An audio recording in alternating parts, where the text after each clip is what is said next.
Welcome to a new video in my little Shropshire Hills trip in the little camper. This is actually the third video, second day, part 2.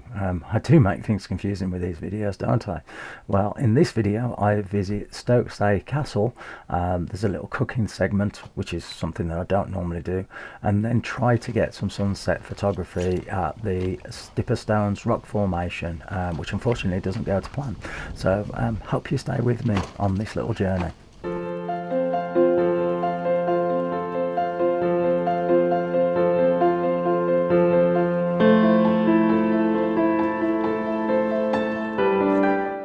Get into the entrance from the actual car park. There's a little tea room by that. You then walk across the road and then go through the churchyard. Did seem a little bit confusing. There was no signs. Even someone asked me, well, how did you get to the actual castle? So yeah, it is a little bit confusing, but just walk through the churchyard and then the entrance is just straight there.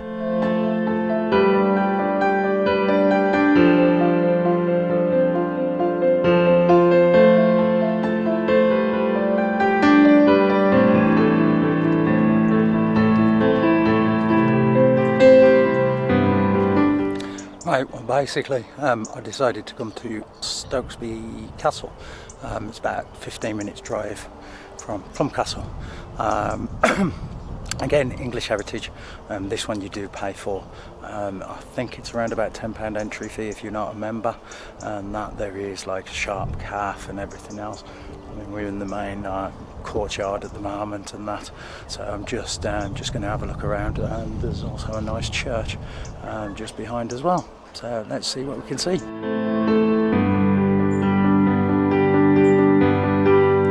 There is a small little garden section, though I visited like mid-September, so everything wasn't in bloom. They'd still got the roses, you know, just still in bloom and everything else, and it was a nice little garden.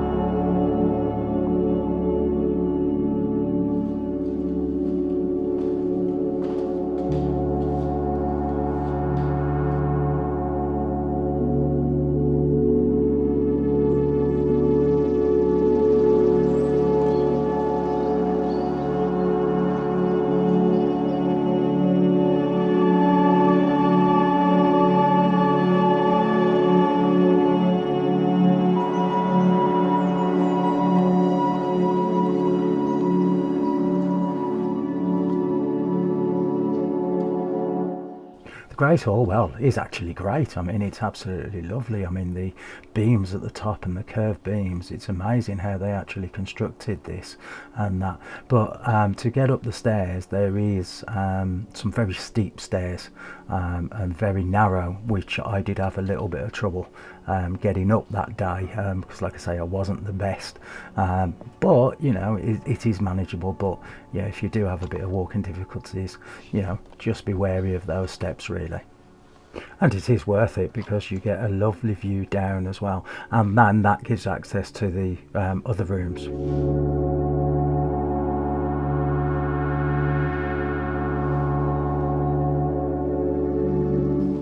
I mean, it is actually a maze of rooms. You know, I mean, it is really impressive, and I know this sounds horrible, but when you've got like National Trust places where they're in the period and everything else and done out to that point, whereas this, you know, it is bare bones and everything else, you know, it is actually, you can see a lot more. You can see more of the structure, the roof, the tiles and everything else and that. So I mean, it was a really impressive place. Even though it's pretty small, it is actually pretty impressive, you know. And I mean, for me, it's a bit of time to waste, you know, going off for, you know, my photography this evening. But yeah, not great photos, but really nice place to visit.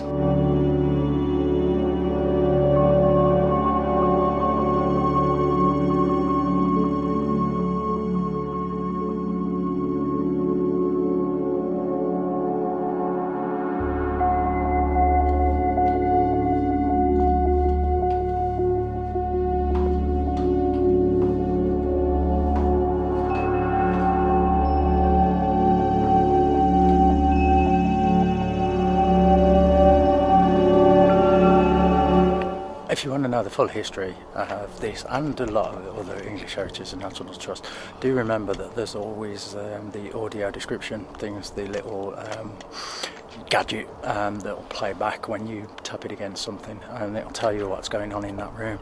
For me personally, I don't do that. It's not because I don't want to know about it. I have a stick to hold, I have this tripod to hold that I'm talking to you on as well, and then carrying that around as well as carrying that around, and I'm not always good on my feet and I drop things, so not the best for me. But yeah, I mean, it's still interesting to actually learn. So if you do actually want to know more, always do get that if you can.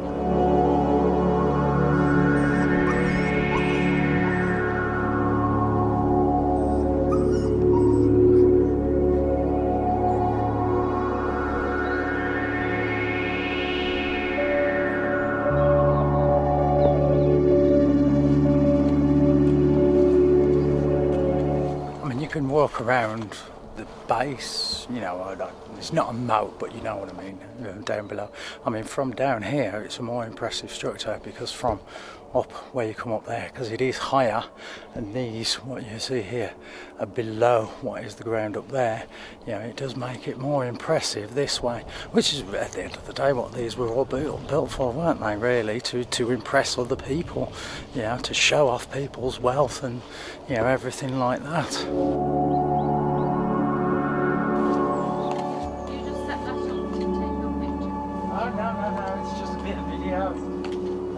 Well, you don't want to go to the Labrador or anything. Oh, it doesn't matter, it doesn't matter.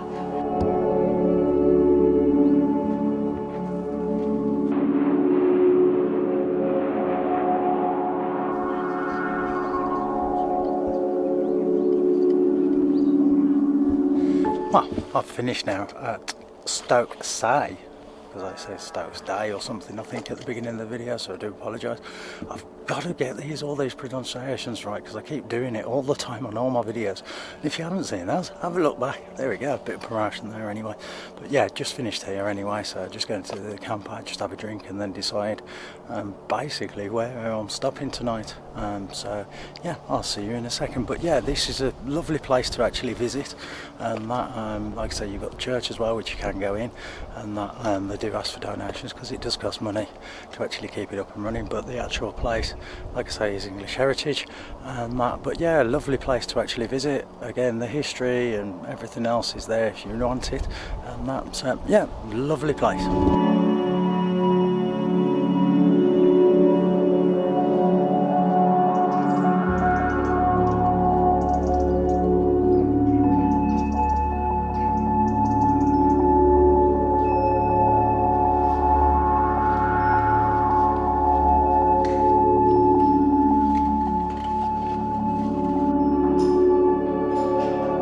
Right, well, as I hadn't got any set places to go, basically I've just been having a look at the maps and bits and pieces, and there's Harton Hallow Nature Reserve, which is about 15 minutes away, and it's kind of going northish towards where I need to go to get back home, like, you know, tomorrow. So basically I'm going to head towards there. Now, it may be a wooded area, so we'll see actually what it's like. I mean, it's only like 3 o'clock at the moment, so we'll go there. I mean, that's the one thing with doing this kind of stuff, is deciding actually where to go, because yes, you've got park for night, but there's not always the places that are on there that you can or can't park nowadays, and, you know, kind of stuff like that. And yes, you can look at satellite images, but because I haven't had a, you know, exact place that I want to go or anything, it is just, you know, to have a nice place, so that you get nice views for sunrise and sunset kind of thing, you know, as well as just a relaxing time. So I'm going to head towards there, and then we'll see what's around there first, and then if not, it's kind of heading back to roughly where I was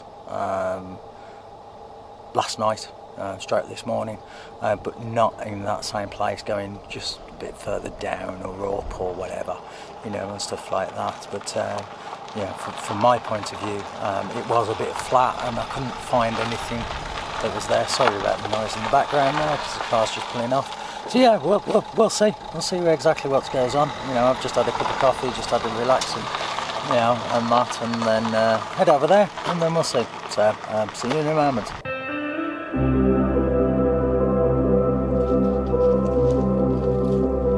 Well, I've arrived at Harton, Hallow Nature Reserve.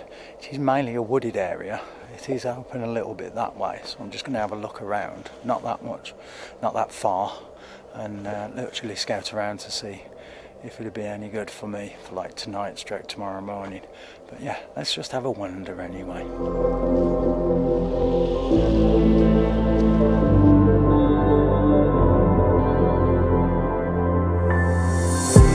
I mean, right next to the car park there is a few benches, and it opens out into a little bit like this, and then you've got the fence here, which is then farmers' fields that way, and that way. So you've only got this little stretch to go. So for me, for what I exactly want, probably not the best.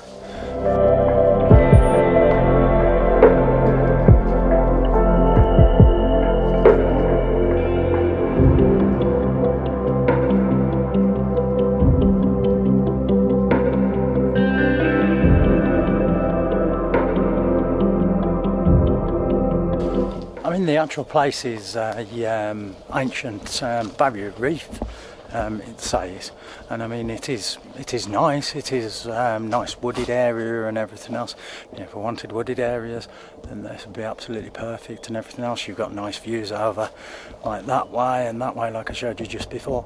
But really, for what I actually want for this trip is the nice vistas, the open vistas, and you know, the hills and everything else. Well, unfortunately, I'm not going to get that here. So basically, I've walked for about 5 minutes, because it is just one path that goes from the car park down. Parts are fenced off and everything else. So yeah, nice little place, you know, to explore if that's what I wanted. But for me personally, no, not really. So get back into the car and see where we end up again in a minute.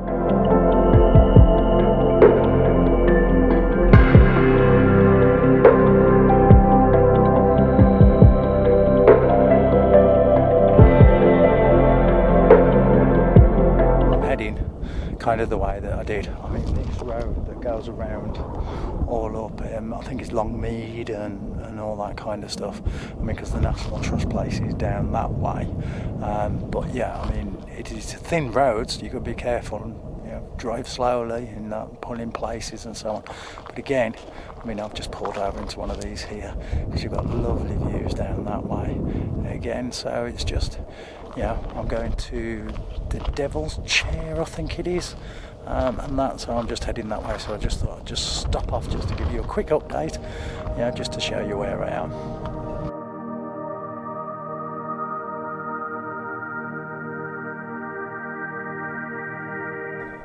Right, basically, there's the Devil's Chair, sorry, just up there.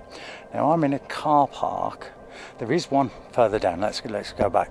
There is one further down that's on Park for Night that you can park overnight. It's £3, and the same for this. It's all day. It's voluntary if you want for all day. But that one down there, right, which is it's a mile or so away down there, and you've got to come really way up, and you can walk it, but there's no way my body will do it. Is barriered off and everything else, and Park for Night says you can do that.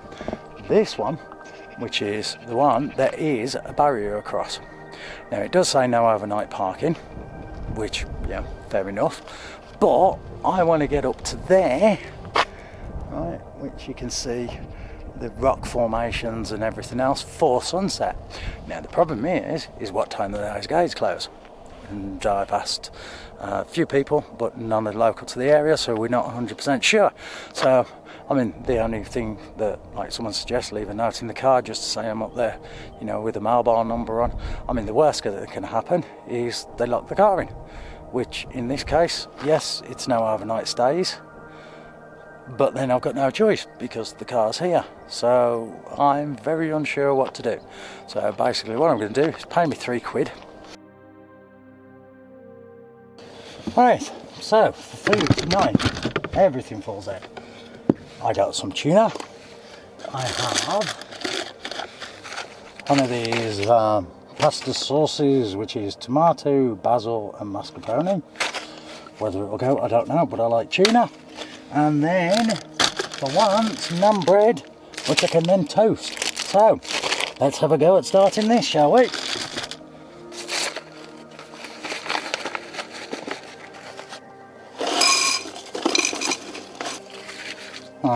The only thing is, it asks for a specific amount of water, which was, I've lost it now, this is not good, is it?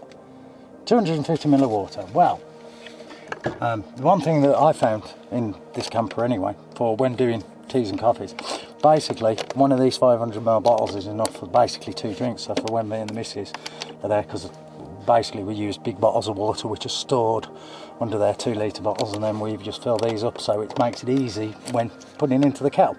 So these are 500 ml and it says 250, so it's about half that, we hope. That's about half. Right, let's get this on then. Doink. And there we go. Nice. Let's get the tuna out. Right, also it says 100 ml of milk. Well, you don't have proper milk in here. You just have this. Now, I don't normally use this because I use coffee whitener from my own, so 100 ml. Well, we'll have a guess. Yeah, that'll do. Well, if it fails, there's always meatballs or stuff in there. Right, let's just turn that down a touch. And again, one thing with this camper, again, small things, so we have just a little cutlery set here with everything in. So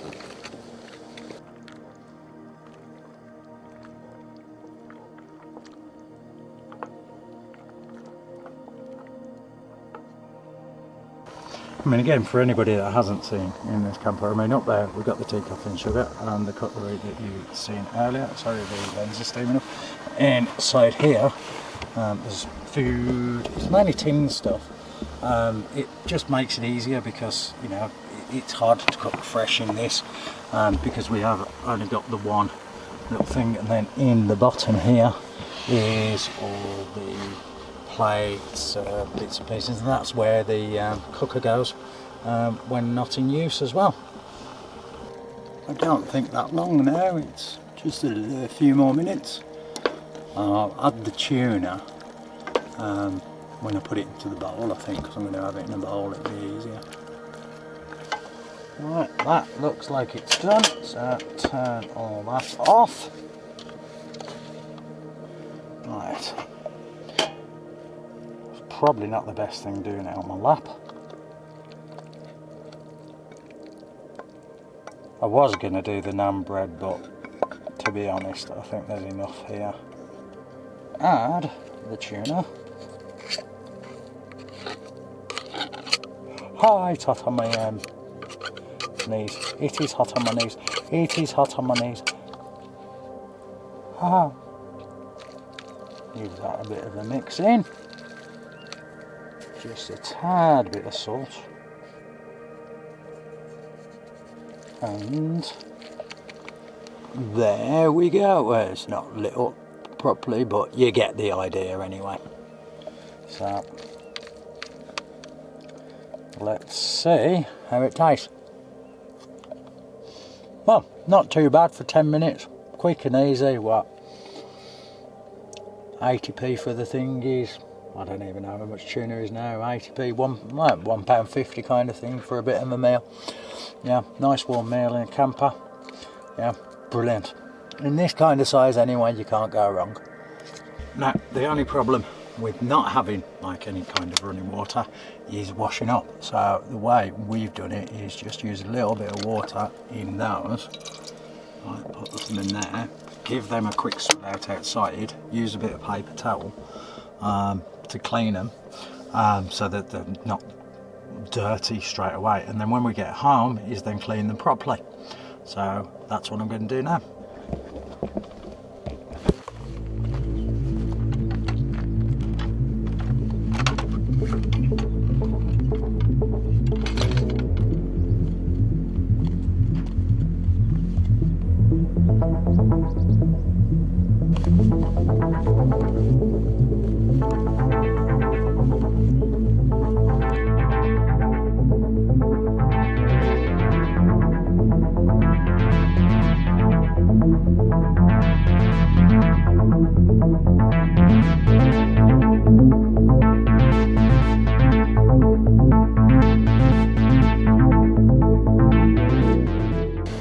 Well, sunset may be nice up this way. I've walked up there, the camp area is just down there. But basically the path wanders all the way around and that. And I wanted to get to this rock formation there. And basically I thought I'll take a shortcut. I literally just tripped. I lost my footing. My back isn't the best at the moment, and it really isn't. And camera went flying, I went flying, scraped my leg. So it's going back down. And then I'm going to move the car from here because I'm not too sure, even though someone said they've never seen the barriers closed. But I'd rather go down there because then it's only a 3-minute drive in the morning. And that because, I'm hurting now, so because it's really pulled my back as well even more. I shouldn't have done it. I knew today I'd done too much. I really did. But I thought I'd be able to do this, and it's just proved. Yeah, it's just one of those things. So, sorry about any nice pictures for sunset on this video, but join me tomorrow. And we should have something nice in the morning, hopefully.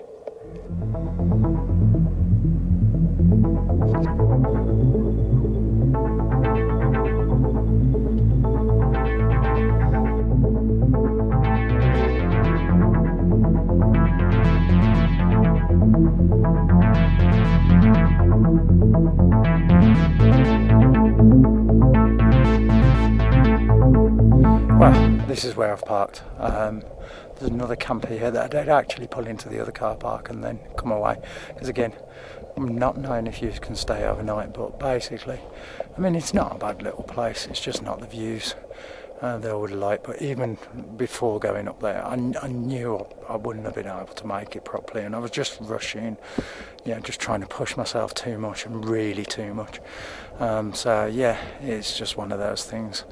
I'm here now, and what I'm going to do, I mean, it's literally 3 minutes to drive up there in the morning, so I'd rather be safer here to know that I can park than up there, and then drive up there early in the morning, and just take my time this time, and hopefully we'll get some nice pictures. Well, thank you for watching this video anyway. There may be 1 or 2 little pictures coming up. I'm not too sure, but if you like all this kind of stuff, what I'm doing with the trips and everything, like I say, this time it's just me. Normally it's with the missus, so if you do like, subscribe, do all that kind of YouTubey stuff. And again, thank you for watching. Goodbye.